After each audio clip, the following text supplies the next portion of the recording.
Welcome to Sociology Droids. Today we'll be going on a deep dive into Howard S. Becker's Outsiders, Studies in the Sociology of Deviance. Great book. It is, and the quote we'll be focusing on today is, "The deviant is one to whom that label has been successfully applied. Deviant behavior is behavior that people so label." Ah, yes, the heart of labeling theory. It really is. It changes how we think about deviance, doesn't it? Yeah, it completely shifts our perspective. Instead of focusing on the act itself, Becker wants us to look at, the social processes that actually define an act as deviant. So instead of asking, like, what is deviant, we start asking, how does something become labeled as deviant? And how does something become labeled as deviant? What does Becker say about that? Well, he uses this fascinating anthropological research to kind of illustrate his point. Okay, tell me more about that. So he uses this story from Malinowski's research on the Trobriand Islands. There's a young man named Kimari, and he commits clan incest, a big no-no in Trobriand society. Wow, I can imagine. But here's the thing. Everyone knew about what Kimai was doing, but no one really reacted until his girlfriend's ex-lover made a public accusation. Oh, so it wasn't enough that he'd committed this act. It had to be publicly acknowledged. Exactly. That public accusation forced the community to actually respond. And Kimai, he couldn't cope with all the pressure, all the shame, and he ended up committing suicide. It's a really tragic story. But it does illustrate this point you were making earlier, that deviance isn't inherent in the act itself. Yeah, you got it. The same act can be treated so differently based on whether or not it's been publicly labeled as deviant. It really makes you think, right? It does. It really highlights how much our perceptions of deviance are shaped by social interaction. Right. And it goes even further than that. Becker says that even when rules seem universal, there's still variation in how people, feel about them and whether they're enforced. Okay, so give me an example. How do these seemingly universal rules play out differently in reality? He uses a bunch of examples, but a good one is an unmarried mother, facing huge consequences for her pregnancy, while the father often faces, pretty much nothing. Yeah, it's like a double standard almost. Totally. And Becker says that this gets at, the power dynamics within a society. So how does power factor into labeling theory? Well, he says, that powerful groups can impose their rules on others. Think about a medical board that licenses physicians. Right, they get to decide who can practice medicine. Exactly. So someone might have the knowledge and skills, but without that license, boom, they're deviant, even if they can heal people. It really raises questions about who gets to define what's normal and acceptable. And he connects that to things like age, sex, class. All these differences can lead to an unequal ability to, make and enforce the rules. Now, I want to touch on something really intriguing that Becker introduces, and that is the idea of secret deviance. What exactly does he mean by that? So by secret deviance, he's talking about, all those improper acts that, no one knows about, so they go unpunished. So, they're hidden from society's view. Exactly. He talks about fetishism. Some people might see it as a rare, perversion, but Becker points out that there's this whole catalog for fetish-related material with a ton of customers. So maybe a lot more deviance is happening than we realize. It's under the radar. That's exactly it. We only see the deviance that gets noticed and labeled. But what about all the stuff that stays hidden? Makes you think, right? It really does. But then that brings up another question. Why do some people with deviant impulses choose not to act on them?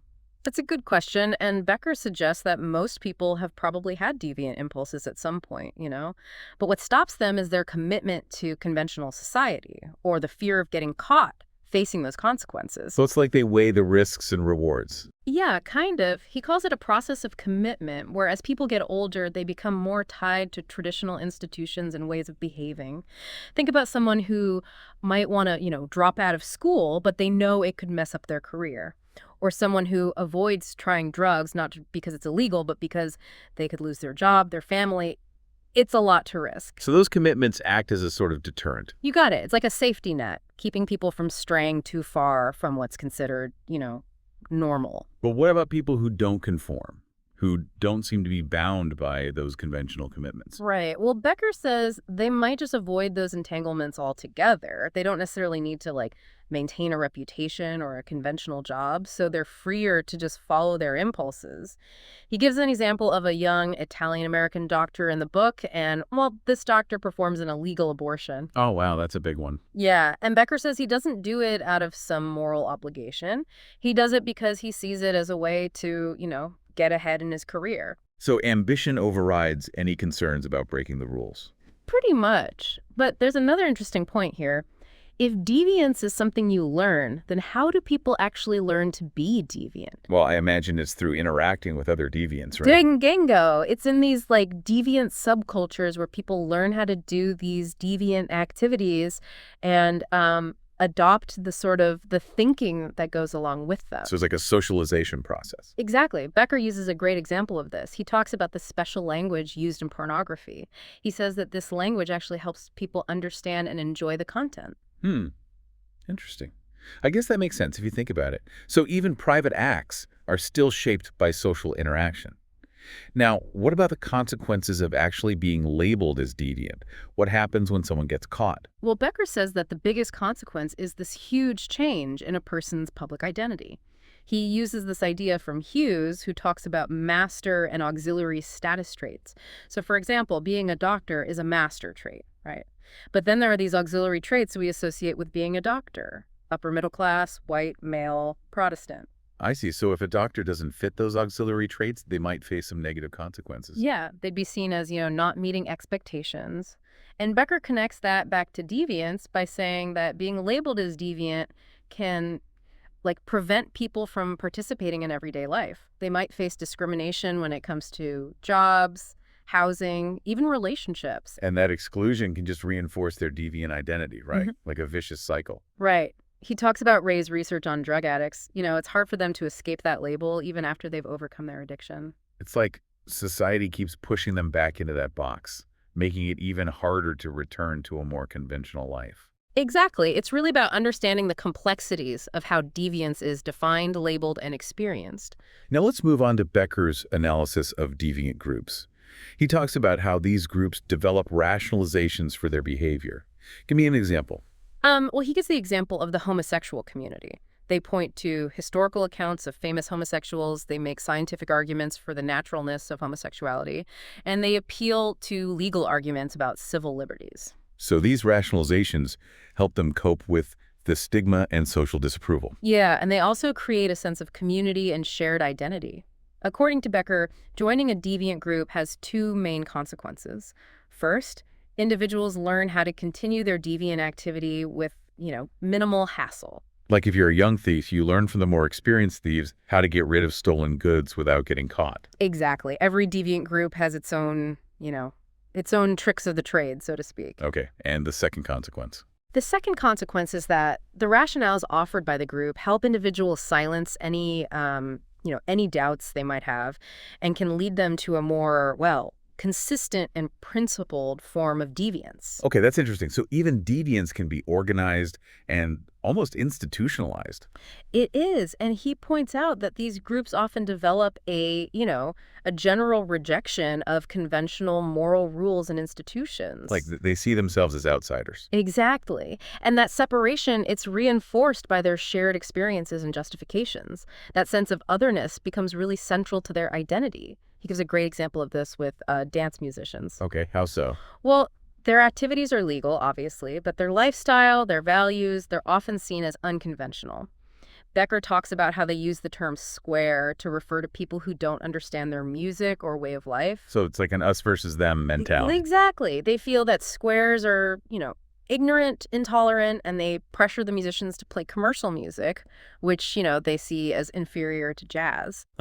So it's a battle between artistic integrity and commercial success. You got it. And Becker talks about how some musicians prioritize their artistic freedom, even if it means, less recognition or less money. He calls these musicians jazzmen. Then you have the musicians who decide to go commercial. They give up some of their artistic independence for financial stability. It's a really interesting example of how this dynamic can play out in a group that we might not think of as deviant in the traditional sense. Mm-hmm. But They definitely operate outside of the mainstream. It really emphasizes how deviance isn't just about individual choices, but about these complex social forces. Exactly. Power dynamics, cultural values, it all comes into play. And he makes us look beyond just the surface level and examine how labels are created, enforced and internalized. That's what really shapes the lives of those, well, both inside and outside of what we think of as normal. Absolutely. It's all connected. So, Becker's work really shows us the process, the social process, of how rules around deviance, get created and enforced. So it's not just about, like, who breaks the rules, but who gets to decide what the rules are in the first place. Exactly. And that's where he brings up this concept of moral entrepreneurs. Moral entrepreneurs. Okay, I'm intrigued. Who are they? So basically, these are individuals or, groups who really push to shape how we understand, right and wrong. They're trying to turn their own values into social norms. So they're like, I don't know, on this mission to change the moral landscape of society. Exactly. And he divides them into two types. You got your rule creators, and then you got your rule enforcers. So, like, the rule creators are the ones who start these, like, moral crusades, right? Right. They see a problem and they want to, fix it. Think of, I don't know, those reformers back in the day. They were passionate about, making things better. So would, like, a prohibitionist fit into that category? They saw alcohol as this big evil that needed to be, totally eliminated. Yeah. Becker actually uses prohibitionists as, the perfect example. He says that they were really driven by this idea that alcohol was just ruining society. But aren't there, like, situations where these moral crusades, they're not so pure? Like, maybe there's some personal gain or power involved. Oh, absolutely. Becker brings up, that some prohibitionists were also industrialists. So, maybe they saw a sober workforce as more productive. There's usually a mix of motivations going on. And sometimes these crusaders, they might be, helping out powerful groups without even realizing it. Yeah, that makes sense. It's not so simple. And these crusaders, they need help to put their vision into actual rules. I guess lawyers are pretty important in this, right? Yeah, totally. Yeah. Becker actually points out the importance of lawyers, writing legislation, shaping the legal definitions of deviance, things like that. And he says that in the past, it was mostly lawyers involved in these moral crusades. But now he sees a shift towards psychiatrists, especially when it comes to, sexual deviance. That's an interesting shift. Is that like a sign that psychiatry is becoming more influential? I mean, it's like we're medicalizing deviance more and more. It's a good point. It really makes you think about how we even define normal and deviant, especially with, medicine and psychology having more influence. Now, another question Becker asks is, what happens to the moral entrepreneur once they actually succeed? Well, I guess if they've achieved their goal, they can just, pat themselves on the back and move on, right? Some do. But Becker says that a lot of them, they become what he calls professional crusaders. Professional crusaders. Yeah. They've tasted victory and they want more, so they keep looking for more wrongs to right, more things to fight against. It's like an occupational hazard. Makes sense, I guess. Once you dedicated yourself to fighting for a cause, it's hard to just stop. What about the crusades that, they don't work out? What happens to the moral entrepreneur then? Well, Becker argues that failure can sometimes lead to, more extreme views. They get even more set in their ways. He uses Gus Field's study of the Women's Christian Temperance Union. As prohibition lost popularity, they got more and more critical of people who, drank even moderately. It was they were holding on to their beliefs even tighter because they'd lost. It's like they doubled down. Exactly. Now, shifting gears a bit, let's talk about those rule enforcers, the ones who have to actually make sure those rules are being followed. Right, like the police, judges, probation officers, they're the ones who punish people who break the rules, right? Right. But Becker makes this, distinction here. He says that the people enforcing the rules, they don't always have that same passion for the rules as the creators. So they might not be as, morally invested in the rule. Right. For them, it's more about, doing their job. They're enforcing the rules, whether they personally agree or not. It's about professional duty. But do they really enforce all the rules equally? I mean, I imagine they have to decide, which rules are more important to enforce than others. That's exactly Becker's point. Rule enforcers, they develop their own priorities, take drug use, for example. A police officer might decide that opiate use is a bigger problem than marijuana use, even if, public opinion sees them as equally bad. So their experiences and judgments on the job influence how they enforce the rules. Yeah, absolutely. And Becker, he also says that, like, personal interactions can affect things too. Like, if someone's respectful to a police officer, they might get a warning. Someone who's, disrespectful might get a harsher punishment. So it's not always just about the rule itself, but how the person enforcing it feels about the situation. Exactly. He mentions Wesley's study of police officers. A lot of them thought it was okay to use force to gain respect, even if it meant, bending the rules a little. Wow, that's kind of scary. So someone's fate might depend not just on breaking a rule, but also on, their interaction with the person who's enforcing it. It shows that even with rules, there's this human element. Judgments and biases, they all play a role. It's not always black and white. And those power dynamics, they're there even when the rules seem objective. What else does Becker say about how hard it is to enforce these rules? Well, he talks about this pressure that professional enforcers face. They have to justify their jobs, They got to show that the problem they're dealing with is a big deal, but they also have to show that they're actually handling it effectively. It's like a catch-22, right? They have to highlight the problem, but also show they're solving it. Exactly. And that pressure can sometimes make them, exaggerate the problem or focus on the cases that are easy to solve to make their success rate look better. Which makes you wonder, how much of what we see as a crime rate or a drug problem is actually just these organizations trying to justify their budgets and activities. It's a really good question. Becker's analysis of moral entrepreneurs, both the creators and the enforcers, it shows us this complicated process of how rules get made, how they're enforced, and how they really shape what we think of as deviance. It's so much more nuanced than, just saying rules are a simple reflection of right and wrong. Exactly. And it shows us that studying deviance is about looking at the whole system, not just, the people who break the rules, but the people who make the rules and who decide how to apply them. So it's about the bigger picture. Exactly.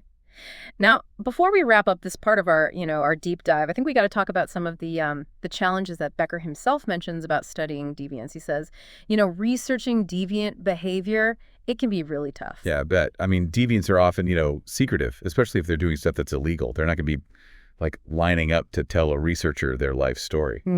Yeah, exactly. And Becker talks about how some professions, like, medicine, they have their own ways of handling unethical behavior. So it's hidden from public view, and researchers can't really get the information they need. Like a wall between the researcher and the information. Yeah, you could say that. What about groups that, aren't part of those established institutions? They must be even harder to study, right? I would think so. I mean, imagine trying to find, a bar where thieves hang out or something like that. Even if you found the place, would they even talk to you? It's tough. Becker talks about how even if you find these spaces, the people there, they might not cooperate, or they'll pretend, that they have no idea what you're talking about. So it makes it really hard to see deviant behavior in its natural setting. Yeah. You're just getting a limited view. Exactly. And it can take a lot of time, to build trust. Months, even years. Yeah. And the researcher might have to change their own schedule, their lifestyle. It can get, disruptive and even risky. So studying deviance, it takes a special kind of researcher, someone who's patient and persistent, who's willing to go outside their comfort zone. Yeah. And Becker also emphasizes how important it is to understand the perspective of the deviant. The researcher needs to try to see the world through their eyes. I see. To understand their motivation. Right. But then he brings up a problem with this, Researchers can get accused of bias, of taking sides with the deviant group. Because if you're focusing on their justifications, it might look like you agree with their behavior. Right. But Becker says this risk is just part of studying anything complex, especially when it involves moral judgments. It's like walking a fine line, right? Yeah. You want to understand deviance, but you also don't want to lose sight of the harm it can cause. Exactly.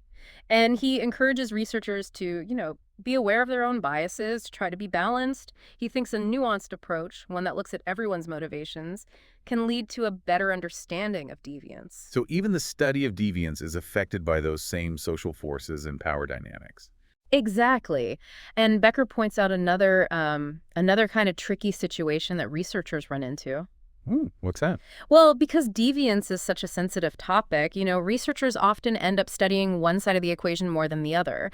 They might study, drug addicts really closely, but not have as much access to, law enforcement. Oh, I see. So depending on who you focus on, your research might seem biased. Yeah, exactly. If you focus on the addicts, you'll hear their stories, their struggles, and people might think you're too sympathetic. But if you spend more time with, like, the police, you'll probably hear more about the dangers of drug use, and then people might say you're biased against the addicts. It's tough. No matter which side you focus on, it seems like you're going to end up, misrepresenting the other side. It is a tough situation. And Becker acknowledges that, yeah, but he also says that doesn't mean the research is bad. It's about being upfront about how you did the research and being aware of the limitations. So it's about being, honest and self-aware. Exactly. And Becker points out that there are also personal challenges for people who study deviance. The topic itself, can be emotionally intense. You know what I mean? You're dealing with stuff that brings up strong feelings, moral judgments, and all that. It's not like studying, I don't know, something neutral, right? Yeah. Deviance really gets at people's deep-seated fears about social order, morality. You got it. And it can really affect researchers. They might struggle with their own feelings about the behavior they're seeing, or they might even feel pressure from people who don't like their approach or their findings. So studying deviance, you don't just need, like, brains, you need, some emotional strength. Yeah, right? you need some thick skin. Becker also discusses how his approach to deviance, the interactionist approach, some people have criticized it for being subversive. Subversive, huh? How so? Well, his critics, they say that by focusing on how deviance is socially constructed, he's downplaying the harm that some behaviors cause, or even, like, excusing them. They think he's more interested in, critiquing social control than in upholding moral standards. But Becker doesn't say that deviant behavior can't have negative consequences, does he? No, he doesn't. He acknowledges that certain actions can be harmful. He's just saying that what's considered deviant isn't always objective or, it's the same for everyone. It's shaped by things like power dynamics, social norms, how people react. He's not saying we should just ignore harmful behavior. He's saying we need to understand the whole picture of how it gets defined and dealt with. So it's about, like, understanding the context rather than just saying, this behavior is bad, end of story. Exactly. Becker wants us to look beyond simple ideas of good versus evil, right? He wants us to think about the complexity of deviance. It's like he's calling for a more nuanced and critical perspective on the things that shape our views of right and wrong. Yeah, that's a good way to put it. And Becker concludes his book by saying that deviance isn't like a fixed category, It's a process, a dynamic process, always being shaped and reshaped by how people interact and how power shifts in society. So should we think of it as, like, a form of collective action, where individuals are making choices and negotiating their identities within, all these relationships and expectations? Yeah, that's a great way to think about it. And he also emphasizes that we should study deviance not just to, punish or control it, but to really understand how societies define and respond to difference. It's a perspective that's had a huge impact on sociology. It makes us question our assumptions about what's normal. It makes us look at the processes that shape our social world, the things we don't always see. And Becker's work has helped us see that studying deviance isn't just about, people who are labeled as outsiders. It's about understanding, the very foundation of social order, how it all works. Well, this has been a really thought-provoking deep dive into Howard Becker's Outsiders.